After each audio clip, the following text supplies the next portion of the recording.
성경 봉독하겠습니다.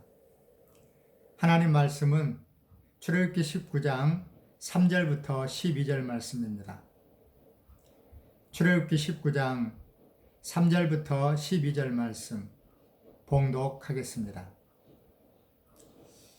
모세가 하나님 앞에 올라가니 여호와께서 산에서 그를 불러 말씀하시되 너는 이같이 야곱의 집에 말하고 이스라엘 자손들에게 말하라. 내가 애굽 사람에게 어떻게 행하였음과 내가 어떻게 독수리 날개로 너희를 업어 내게로 인도하였음을 너희가 보았느니라. 세계가 다 내게 속하였나니 너희가 내 말을 잘 듣고 내 언약을 지키면 너희는 모든 민족 중에서 내 소유가 되겠고 너희가 내게 대하여 제사장 나라가 되며 거룩한 백성이 되리라. 너는 이 말을 이스라엘 자손에게 전할지니라. 모세가 내려와서 백성의 장로들을 불러 여호와께서 자기에게 명령하신 그 모든 말씀을 그들 앞에 진술하니 백성이 일제히 응답하여 이르되 여호와께서 명령하신 대로 우리가 다 행하리이다. 모세가 백성의 말을 여호와께 전하매 여호와께서 모세에게 이르시되 내가 빽빽한 구름 가운데서 내게 임함은 내가 너와 말하는 것을 백성들이 듣게 하며 또한 너를 영영히 믿게 하려 함이니라. 모세가 백성의 말을 여호와께 아뢰었으므로 여호와께서 모세에게 이르시되 너는 백성에게로 가서 오늘과 내일 그들을 성결하게 하며 그들에게 옷을 빨게 하고 준비하게 하여 셋째 날을 기다리게 하라.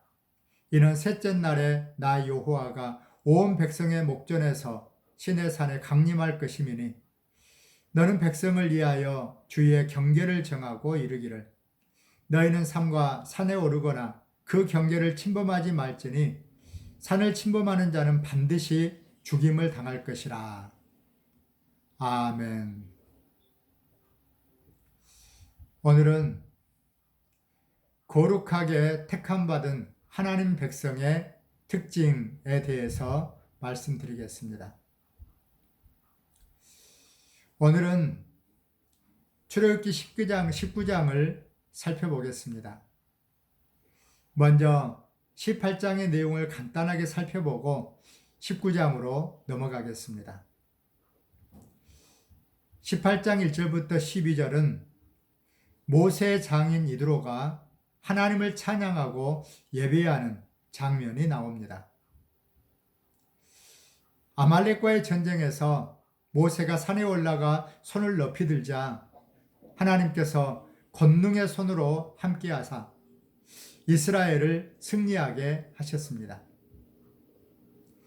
모세와 이스라엘 백성들이 전쟁이 끝나고 전열을 가다듬고 있는데 모세의 장인 이드로와 그의 가족이 찾아왔습니다.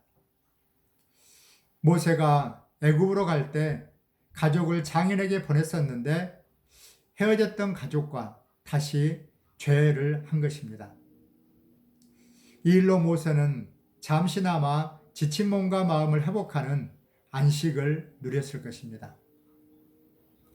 이때 모세는 미디안의 제사장인 장인 이드로에게 이스라엘 자손을 애굽에서 구원하신 하나님이 이스라엘뿐만 아니라 모든 열방의 하나님이시라는 사실을 알립니다. 하나님께서 온 우주의 창조주이시며 구원자이심을 알리고 전파한 것입니다. 그러자 이드로는 기쁜 마음으로 하나님을 찬양하고 하나님을 인격적으로 알게 되며 하나님께 번제와 희생제사를 드리고 이스라엘 회중들과 떡을 나누어 먹습니다. 이것은 하나님의 구원하심이 이스라엘뿐만 아니라 이방 모든 민족을 위한 것이라는 것을 보여준 사건입니다.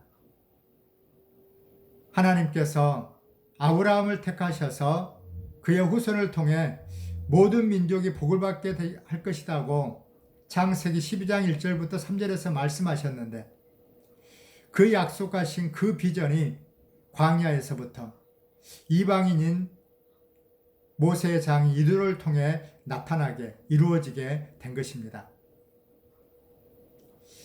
18장 13절부터 27절에서는 이스라엘의 법 체계를 구축한 사건이 나옵니다. 이튿날에 모세의 장인 이드로가 모세가 이스라엘 백성들의 모든 송사를 아침부터 저녁까지 온종일 혼자서 처리하는 것을 보고 구조적인 문제가 있다고 간파하고 모세에게 조직 및 법제 체제에 대한 조언을 합니다. 이 조언을 바탕으로 공의와 정의를 표방하는 이스라엘의 기초 법 체계가 수립되게 됩니다. 그런데 여기서 이방인인 이드로가 법 체계의 대원칙을 제시합니다. 그 대원칙은 첫째, 하나님 앞에서 그 백성을 위하여 그 사건을 하나님께 가져오라는 것입니다. 하나님께 가져와서 재판을 하라는 것입니다.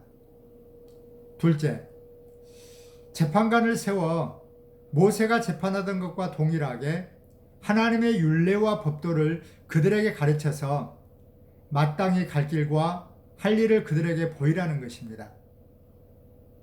다시 말하면 재판하는 기준과 근거를 하나님의 율례와 법도로 삼아야 한다는 것입니다. 그러고 나서 소송 내용의 경중을 따라 천부장, 백부장, 50부장, 10부장을 세우는 것입니다. 이것은 적법한 절차와 질서에 따라 재판이 공정하게 진행되어야 하고 재판이 불합리하다고 판단될 때 승급본 법정에 호소하는 오늘날의 법치 제도와 비슷합니다. 또 재판을 맡은 지도자의 조건으로 능력 있는 사람들, 곧 하나님을 두려워하며 진실하며 불의한 이익을 미워하는 자를 세워야 한다고 권합니다. 그리고 이 모든 일을 하나님께서도 너에게 허락하시면 시행하라고 권면합니다. 이처럼 이드로는 이방인임에도 지혜와 경험 그리고 연륜과 안목이 높았습니다. 그는 이스라엘의 법치 체계의 전제 조건으로 하나님의 임재와 하나님 앞에서를 재판의 절대 기준과 근거로 하나님의 율법과 법도를 재판관의 덕목으로 하나님을 두려워하고 진실하며 불의한 이익을 미워하는 자로 그리고 그 모든 것을 시행하기 위해서는 하나님의 제가가 필요하다고 피력했습니다. 이 모든 것을 고려할 때 이드로의 조언은 하나님께로부터 온 계시라는 생각이 듭니다. 여기서 우리는 조직의 중요성과 권한이임의 중요성을 배울 수 있습니다. 세상 사람들은 권력을 잡으면 다른 사람을 믿지 못하고 모든 권력을 혼자서 쥐고 흔들려고 합니다. 그러나 때로는 자기 권한을 내려놓고 이양할 때 더 좋은 결과가 나옵니다. 교회 조직도 마찬가지입니다. 하나님께서 교회를 통치하신다는 거 믿고 일과 권한을 지체들과 나누어 함께 섬길 때 사람도 세워지고 질서도 생기고 결과도 아름답게 이루어지는 것입니다.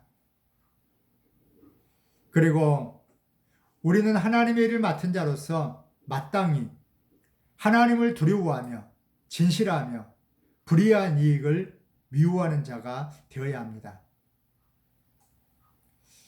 이제 19장의 내용을 살펴보겠습니다.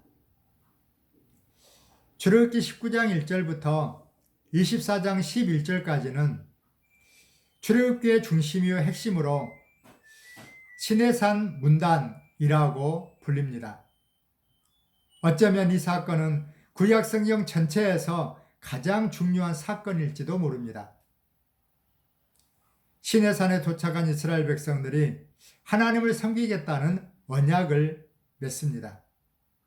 그래서 이것을 시내산 언약이라고 말합니다.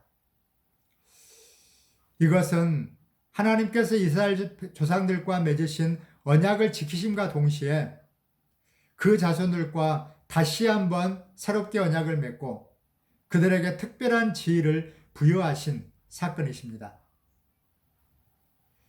오늘은 그 언약을 맺는 데 나타난 택하신 하나님의 백성의 특징에 대해서 살펴보도록 하겠습니다.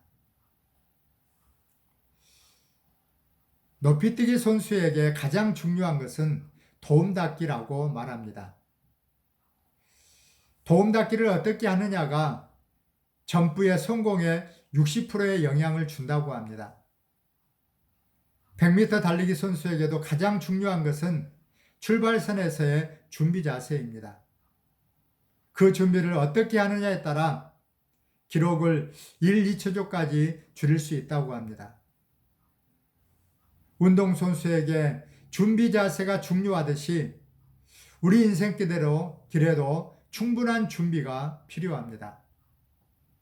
추운 겨울을 준비하는 월동 준비, 사랑스러운 자녀를 낳기 위한 출산 준비, 좋은 직장에 들어가기 위한 취업 준비, 은퇴 후에 어떻게 살 것인가 계획하는 노후 준비 등 우리는 수많은 준비를 하면서 살아갑니다. 그렇다면 우리는 어떤 준비를 하며 살아야 할까요? 예수님께서는 누가복음 12장 40절에서 그러므로 너희도 준비하고 있으라 생각하지 않을 때 인자가 오리라 말씀하셨습니다. 그러므로 우리는 예수님의 재림을 준비하며 살아야 합니다. 한밤중에 오는 신랑을 맞이하기 위해 등불을 켤 기름을 준비했던 슬기로운 다섯 처녀처럼 우리들도 기름을 준비해야 합니다. 우리는 일상에서 영혼을 준비함으로 하나님 나라를 준비할 수 있습니다.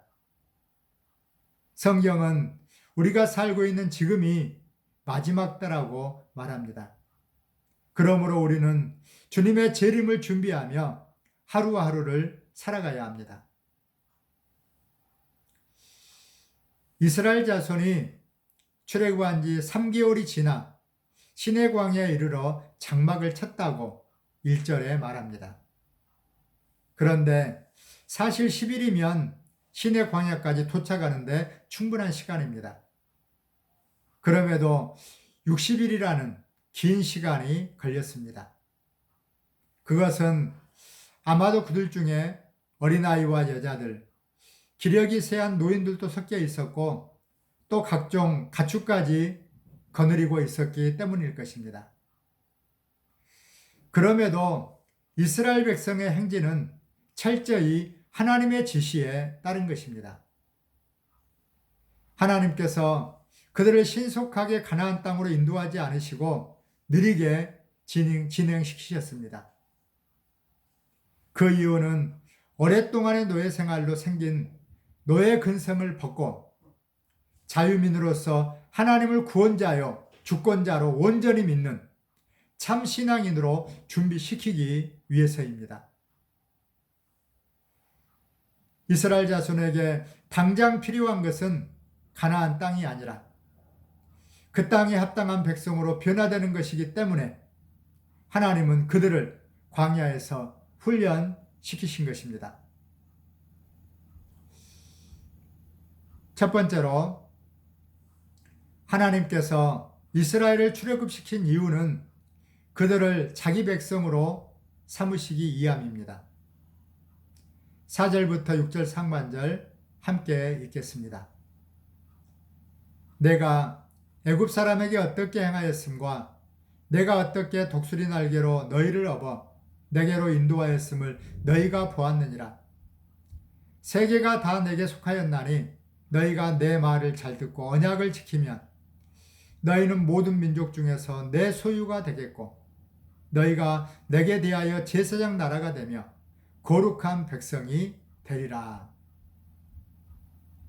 하나님께서 이스라엘 백성을 애굽에서 구원하시고 독수리가 날개로 업어 인도하듯 그들을 인도하신 것은 그들을 하나님의 백성으로 삼기 위해서였습니다.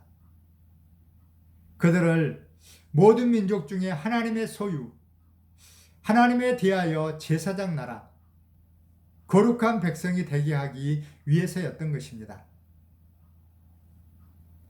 여기서 소유란 개인 재산을 의미하는데 소중하게 간직된 사유재산, 외부로부터 어떤 상해도 받지 않도록 보존된 보물이라는 뜻입니다.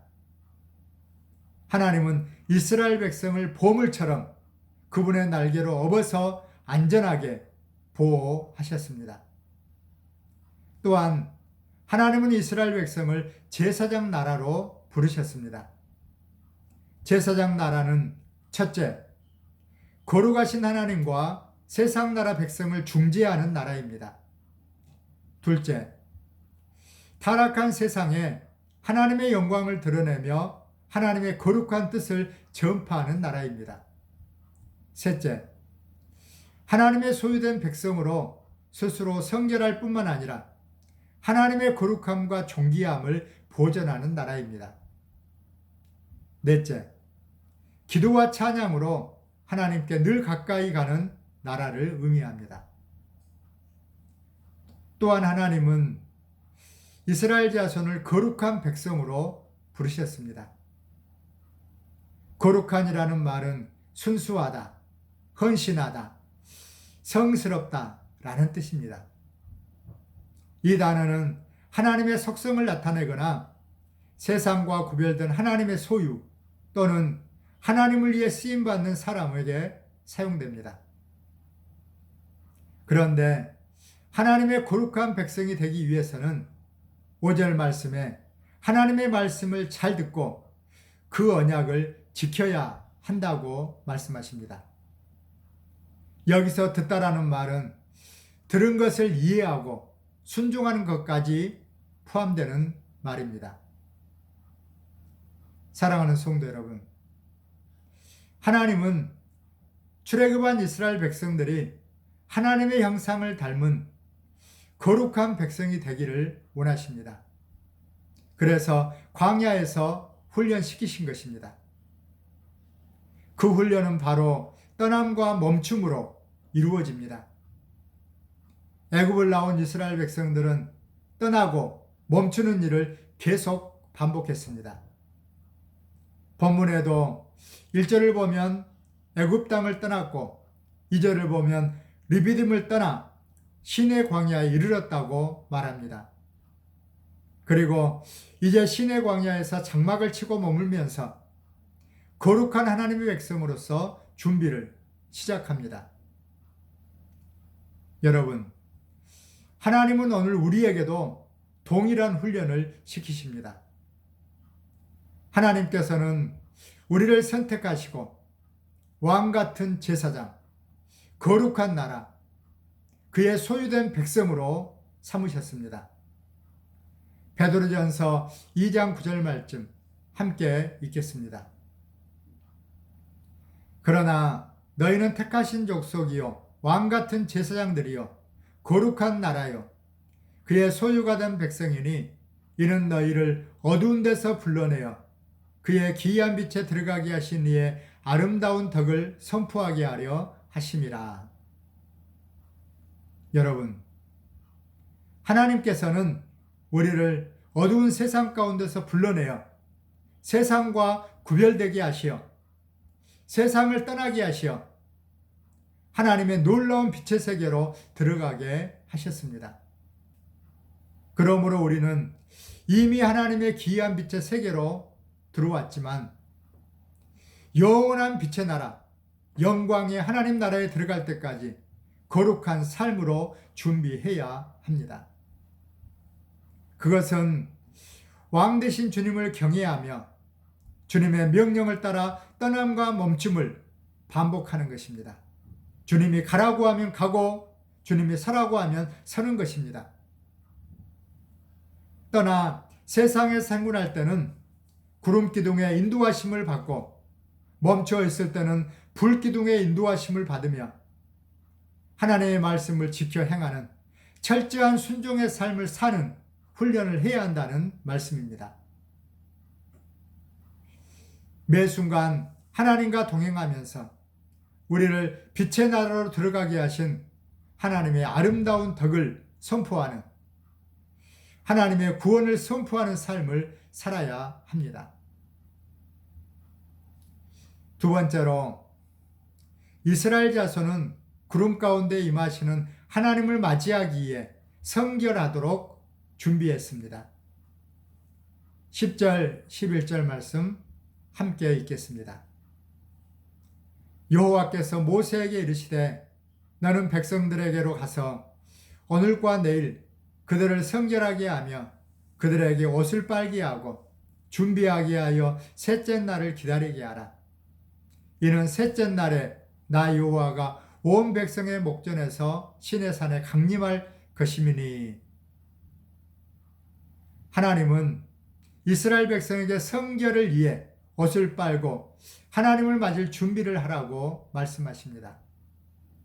그리고 산에 오르거나 정해둔 경계를 침범하지 말라고 말씀하십니다. 하나님은 9절 말씀을 보면 빽빽한 구름 가운데 모세에게 임하셔서 모세와 말씀하십니다. 하나님께서 어두운 구름으로 자신의 존재를 감추셨다는 의미입니다. 어둡고 어두운 구름 가운데 임하셨다는 뜻입니다. 그 이유는 첫째, 죄 있는 인간은 영광스럽고 거룩하신 하나님을 보게 된다면 반드시 죽기 때문입니다. 둘째는 모세의 권위를 세워주어 백성으로 하여금 그를 믿게 하기 위해서입니다.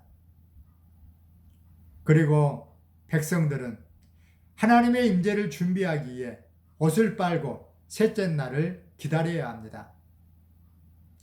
자신들의 성결을 위해 몸을 씻고 겉옷을 세탁하는 것입니다. 여기서 옷을 빤다는 것은 몸이나 옷을 깨끗이 씻는 것을 의미하지만 영적으로는 죄를 씻어버린다는 의미를 갖습니다. 따라서 하나님께서 요구하시는 성결은 외적인 정결뿐만 아니라 내적인 성결도 포함됩니다. 이처럼 몸을 성결하게 하고 하나님의 임재를 기다려야 합니다. 기다린다는 것은 아무것도 하지 않고 그냥 있으라는 뜻이 아니라 예배하고 준비하며 기다리라는 뜻입니다. 다시 말하면 마음을 성결케 하고 옷을 빨아 성결하게 한 후에도 계속해서 몸과 마음을 성결하게 유지하며 하나님의 임재를 기다려야 한다는 뜻입니다. 이처럼 하나님을 만나는 백성은 성결과 기다림으로 준비해야 합니다. 성도 여러분, 우리가 하나님께 예배드릴 때 가장 먼저 준비해야 할 것은 하나님을 향한 경외심입니다. 하나님이 빽빽한 구름 가운데 임재하실 때 16절을 보면 모든 이스라엘 백성들은 벌벌 떨었습니다. 우리는 예수님의 대속적인 은혜로 자유롭게 하나님께 예배드릴 수 있게 되었지만 그럼에도 불구하고 두렵고 떨리는 마음으로 하나님 앞에 나아가야 합니다. 또한 거룩하신 하나님 앞에 우리의 죄를 돌이키는 회개의 영으로 나아가야 합니다. 이스라엘 백성들이 정결함을 위해 몸을 씻고 자기 옷을 세탁한 것처럼 정직하게 우리의 죄를 고백하고 죄 용서를 구해야 합니다. 그리고 이스라엘 백성들처럼 하나님의 말씀을 사모하는 마음으로 하나님의 임재를 기다려야 합니다. 7절, 8절 말씀 함께 읽겠습니다. 모세가 내려와서 백성의 장로들을 불러 여호와께서 자기에게 명령하신 그 모든 말씀을 그들 앞에 진술하니 백성이 일제히 응답하여 이르되 여호와께서 명령하신 대로 우리가 다 행하리이다. 이스라엘 백성들은 여호와께서 명령하신 대로 우리가 다 행하리이다 응답하면서 하나님을 기다렸습니다. 우리들도 하나님께서 어떠한 말씀을 주시든지 아멘으로 순종하겠다는 결단을 하고 주님을 기다려야 합니다. 그럴 때 광야 같은 우리의 인생 가운데 충만한 하나님의 임재를 경험할 수 있게 될 것입니다. 오늘 말씀의 결론을 내리겠습니다. 하나님께서는 거룩한 예배자를 기뻐하시며 그들에게 임재하십니다. 온 세계가 하나님께 속해 있지만 그 가운데 특별히 하나님께서는 우리를 그분의 소유, 거룩한 나라, 왕 같은 제사장으로 삼으셨습니다. 하나님께서 우리를 부르신 이유는 그분의 거룩하심을 이 땅에 드러내시기 위해서입니다. 그러므로 우리는 그 부르신 이유를 생각하면서 날마다 거룩한 예배자로 하나님 앞에 서야 합니다. 사랑하는 성도 여러분, 이스라엘 백성들이 몸과 마음을 거룩하게 하고 하나님의 임재를 기다린 것처럼 우리 또한 거룩한 사명을 수행하기 위해 날마다 예배자로 하나님 앞에 서도록 합시다. 겸손히 제 용서를 구하며 경건에 이르도록 힘쓰도록 합시다. 정직하고 성결하기 위해 날마다 성령의 도우심을 구하고 의지하며 살도록 합시다. 날마다 성령 충만함으로 거룩함을 추구하면서 하나님의 임재를 경험하며 살도록 합시다. 예수 그리스도의 재림을 고대하고 살다가 그날의 순결한 신부로 주님 앞에 설 수 있는 저와 여러분이 되었으면 좋겠습니다. 기도하겠습니다.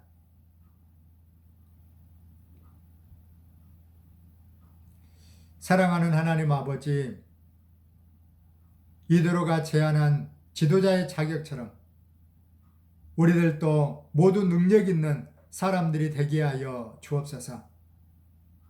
세상적인 능력이 아니라 하나님을 두려워하고 진실하며 불의한 이익을 탐하지 않는 하나님께서 인정하시는 능력 있는 자들이 되게 하여 주옵소서. 죄인이요 부족하기 짝이 없는 우리를 왕같은 제사장, 거룩한 나라, 주님의 소유된 백성으로 불러주시니 감사하고 감사합니다. 부르심에 합당하도록 거룩하신 성령님께서 날마다 우리의 몸과 마음을 정결하게 하여 주옵소서. 죄악된 우리의 몸과 마음을 주님의 보혈로 깨끗하게 씻어 주옵소서.